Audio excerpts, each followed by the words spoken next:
नमस्कार विद्यार्थी मित्रों, मैं एक बार फिर से आपका स्वागत करता हूं आपके अपने YouTube चैनल पर। विद्यार्थी मित्रों, इसके पहले हमने कक्षा 12 में विषय मनोविज्ञान में पाठ नंबर 3 बुद्धि में देखा। अलग अलग जो मनोवैज्ञानिक थे उनके सिद्धांत देखे। स्पीयरमैन का देखा हमने, फिर स्टर्नबर्ग का देखा। अब हम अगला जो देखने जा रहे हैं वो है गार्डनर का बहुविधि का सिद्धांत।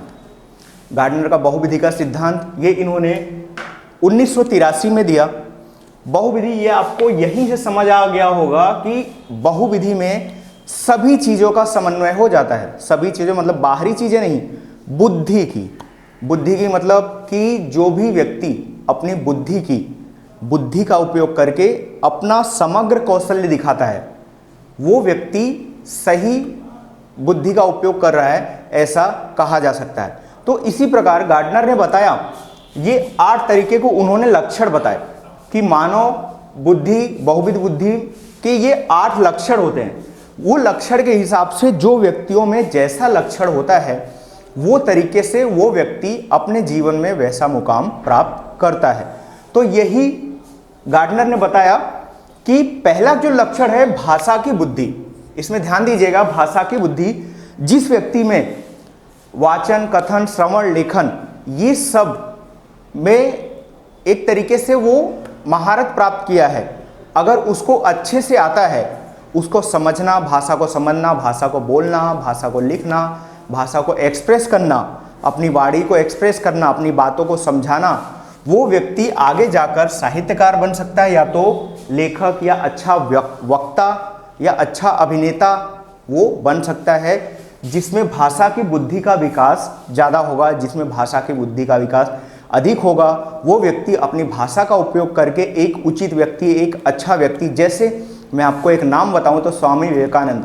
स्वामी विवेकानंद ने शिकागो में सिर्फ अपनी भाषा का उपयोग करके, अपनी बोली का उपयोग करके, अपनी शैली का उपयोग करके उन्होंने एक बहुत ही बड़ा महारत स्थापित किया था। उन्होंने सिर्फ अपने बातों के बलबूते पे पूरे जो सभा थी उसको मोहित कर लिया था। तो इस तरीके से उनमें अगर कहा जाए तो भाषा की बुद्धि काफ़ी ज़्यादा थी। उनमें अपना जो एक्सप्रेस करने का, अपनी वाणी बोलने का वो ज़्यादा था। तो जिसमें भाषा की बुद्धि अधिक होगी वो व्यक्ति आगे जाके साहित्यकार, लेखक, वक्ता इत्यादि बन सकता है। अगला जो पॉइंट है वो है तार्किक गणितिक बुद्धि। तार्किक गणितिक बुद्धि मतलब जिसमें गणितिक बुद्धि ज़्यादा तेज है। जैसे अभी आप जानते होंगे शकुंतला देवी, ये एडवांस थी, इनको पढ़ने की कहीं ज़रूरत नहीं पड़ी, सीखने की कहीं ज़रूरत नहीं पड़ी, बल्कि इन्होंने अपनी नॉलेज से, अपनी थियरी से, अपने IQ लेवल से सबको सिखाया।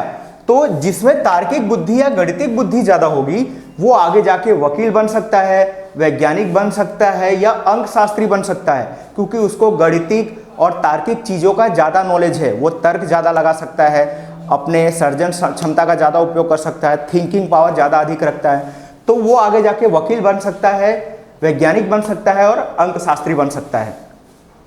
अगला जो लक्षण है वो है अवकाशी बुद्धि। अवकाशी बुद्धि मतलब कि मानव अपनी सर्जन शक्ति, अपनी नवीनता, अपने समस्या समाधान, ये सब चीज़ों का, अपने तर्क, ये सब चीज़ों का उपयोग करके वो क्या करता है, नई नई चीज़ों का सर्जन करता है, नई नई थियरी सीखता है, समझता है। उसमें वाहन चालक, वाहन जो बनाते हैं या वाहन जो चलाते हैं, उनमें देखोगे तो अलग अलग तरीके के वाहन होते हैं। वो अलग अलग तरीके के स्पीड मेंटेन करना, एवरेज मेंटेन करना, वो सब चीज़ों का उसमें समावेश होता है। फिर सर्जन, डॉक्टर, आप सर्जन देखते हो, एक अगर वो जो धार लेते हैं जिससे ऑपरेशन करते हैं, अगर एक जगह गलत चला जाए तो मानव की मृत्यु भी हो सकती है, लेकिन वो अपनी सूझबूझ का उपयोग करके, अपनी बुद्धि का उपयोग करके, अपनी समस्या समाधान का उपयोग करके वो क्या करते हैं, वो ऑपरेशन को सक्सेसफुल करते हैं। ऐसे ही इंजीनियर लोग आप उनको खाली बोल दोगे कि भाई मुझे ऐसा मकान चाहिए, वो अपने इमेजिनेशन, अपने तर्क शक्ति का, अपने सृजनात्मक शक्ति का उपयोग करके वो एक ऐसी डिज़ाइन तैयार करके दे देंगे आपको कि आपको लगेगा जैसे आपके सपनों का घर है। तो इस तरीके से जिसमें अवकाशी बुद्धि ज़्यादा होगी वो वाहन चालक हो सकता है, सर्जन हो सकता है या इंजीनियर में देखने को मिलती है। अगला जो है दैहिक शारीरिक गतिशील बुद्धि। दैहिक शारीरिक गतिशील बुद्धि मतलब जो व्यक्तियों में हलन चलन ज़्यादा हो, जो अपनी देह की, अपने शरीर का हलन चलन जो मरोड़ है वो अगर कर लेते हैं तो वो व्यक्ति खिलाड़ी बनते हैं, आप खिलाड़ियों को देखते हो एक्टिव रहते हैं, हमेशा स्फूर्ति रहती है, उनमें एनर्जी रहती है। हस्तकला के जो कारीगर होते हैं वो हस्तकला के कारीगर बहुत ही बारीकी से काम करते हैं। थोड़ी सी अगर चूक हो जाए तो काफ़ी बड़ा नुकसान हो जाता है। तो हस्तकला के जो कारीगर होते हैं वो ये बुद्धि में आते हैं। फिर नृत्य कला में भी देखते हो आप, अलग अलग स्टेप होते हैं, अलग अलग तरीके के लय होते हैं, ताल होते हैं। तो उस तरीके से वो लोग उसका उपयोग करके, अपनी बुद्धि का उपयोग करके वो लोग कार्य करते हैं। अभिनेता आप देखते हो, आप मूवियाँ देखते होंगे, सीरियल्स देखते होंगे, उसमें देखोगे तो आप ऐसे एक्टर ऐसी एक्टिंग कर जाते हैं कि आप कई बार उनकी एक्टिंग में खो जाते हो। आपको लगता है कि नहीं, ये सामने ही किया जा रहा है। तो इस तरीके से दैहिक शारीरिक गतिशील बुद्धि का उपयोग करने वाले में खिलाड़ी आते हैं, हस्तकला के कारीगर आ सकते हैं, नृत्यकार आ सकते हैं और अभिनेता आ सकते हैं, जो अपने दैहिक गतिविधियों का उपयोग करके, शारीरिक चीज़ों का उपयोग करके वो ये सब बन सकते हैं। अगला जो पॉइंट है अंतर्वैयक्तिक बुद्धि। अंतर्वैयक्तिक बुद्धि मतलब कि अलग अलग व्यक्तियों की थिंकिंग, अलग अलग व्यक्तियों की सोच, उनकी जो मानसिकता होती है, उसमें कौन कौन आता है? राजनेता, धर्मगुरु, शिक्षक, सामाजिक कार्यकर्ता। कई बार आप देखोगे हम राजनेता की बातें ज़्यादा सुनते हैं, स्पीच उनकी ज़्यादा सुनते हैं। क्यों? क्योंकि हमको उनकी बातें पसंद आती हैं। उनके बोलने का टोन, उनके बोलने की भाषा, वो इस तरीके से हमको अपनी बातों में इन्वॉल्व कर लेते हैं कि हमको लगता है नहीं, यही सही है। शिक्षक जो होता है वो आपको अपनी बातें एक्सप्रेस करता है, आपको कुछ नया सिखाता है, आपके जीवन में कुछ ना कुछ आपकी जो व्यक्तित्व होता है उसको सुधार करने में वो मदद करता है। धर्मगुरु धर्म का प्रचार करते हैं, धार्मिक चीज़ें बताते हैं। सामाजिक कार्यकर्ता भी इस तरीके से समाज में लोगों को मदद करने का कार्य करते हैं। तो वो कैसे करते हैं कि लोग कन्विंस हो। राजनेता अपनी बातों को एक्सप्रेस करके लोगों को अपनी बातों में फुसलाने का प्रयास करते हैं, उनको समझाने का प्रयास करते हैं।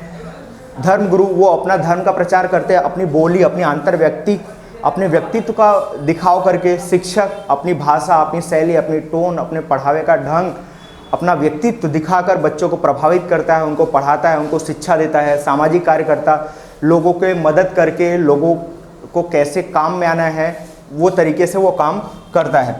अगला जो पॉइंट है संगीतज्ञ बुद्धि। संगीतज्ञ बुद्धि मतलब कि सुर, लय, ताल, ये सब का उपयोग करके व्यक्ति अलग अलग गाने बनाता है, जिसमें आते हैं गायन और वादन मतलब कि वो गाने क्रिएट करता है, सॉन्ग्स क्रिएट करता है। वो वादन मतलब जो इंस्ट्रूमेंट्स होते हैं वो बजाता है, नए नए धुन क्रिएशन करता है। आप देखोगे, अगर कभी देखोगे तो जो काम करने वाले होते हैं, गायन या वादन होते हैं, वो ऐसे धुन निकाल देते हैं, ऐसी आवाज़ों में गाते हैं कि आपको लगेगा नहीं कि यही सबसे सुरीला है, यही हमको मोहित करने वाला चीज़ है। तो इसमें जिसमें संगीतज्ञ की बुद्धि ज़्यादा होगी वो गायक या वादक बन सकता है। अगला जो है व्यक्ति अंतर्गत बुद्धि। व्यक्ति अंतर्गत बुद्धि मतलब कि अलग अलग व्यक्तियों में अलग अलग तरीके के आवेग होते हैं, अलग अलग तरीके की अभिव्यक्ति होती है, अलग अलग तरीके के फिर भावना होती है, मनोभाव होते हैं, पूर्वग्रह होते हैं। तो जिस व्यक्ति में जैसा पूर्वग्रह होगा, जैसा आवेग होगा, अगर आवेग क्रोधित है तो वो क्रोधित व्यक्ति होगा, वो समाज में समावेशित नहीं हो पाएगा। और शांत है तो वो सबसे हिल मिल सकता है, एक साथ रह सकता है। उसकी भावना भी कैसी है, अभिव्यक्ति, वो अपनी बातें कैसे अभिव्यक्त करता है, कैसी एक्सप्रेस करता है। मनोभाव, उसकी थियरी कैसी है, उसका मनोभाव कैसा है, पुराना मनोभाव है, नया है। पूर्वग्रह, प्रिडिक्शन, उसका पूर्वग्रह, वो अपनी सर्जन क्षमता या समस्या समाधान का उपयोग करके वो पूर्वग्रह का उपयोग करता है कि आने वाले समय में इस तरीके से हो सकता है या ऐसा किया जा सकता है। तो ये आता है अंतर्वैयक्तिक बुद्धि, व्यक्ति अंतर्गत बुद्धि के अंतर्गत। अगला जो पॉइंट है नैसर्गिक बुद्धि। नैसर्गिक बुद्धि मतलब कि जो प्राकृतिक रूप से प्राप्त होती है, जिसमें कि कौन कौन आता है? जीव वैज्ञानिक, वनस्पति और किसान। जीव वैज्ञानिक ये अपनी बुद्धि का उपयोग करके जीवों में अध्ययन करते हैं। फिर उसके बाद वनस्पति शास्त्री वनस्पतियों में अध्ययन करते हैं। किसानों को देखोगे तो वो अपनी बुद्धि का उपयोग करके अलग अलग तरीके से ज़्यादा उत्पादन करने का प्रयास करते हैं। तो इस तरीके से गार्डनर ने बहुबुद्ध बुद्धि के सिद्धांत में इन्होंने ये 8 लक्षण के बारे में बताए। भाषा की बुद्धि, तार्किक गणितिक बुद्धि, अवकाशी बुद्धि, दैहिक शारीरिक गतिशील बुद्धि, अंतर्वैयक्तिक बुद्धि, संगीतज्ञ बुद्धि, व्यक्तिगत अंतर्गत बुद्धि और नैसर्गिक बुद्धि। ठीक है विद्यार्थी मित्रों, तो आज के लिए हमने इसको देखा, तो आज के लिए इतना ही। आगे के वीडियो में हम पास का सिद्धांत देखेंगे। धन्यवाद।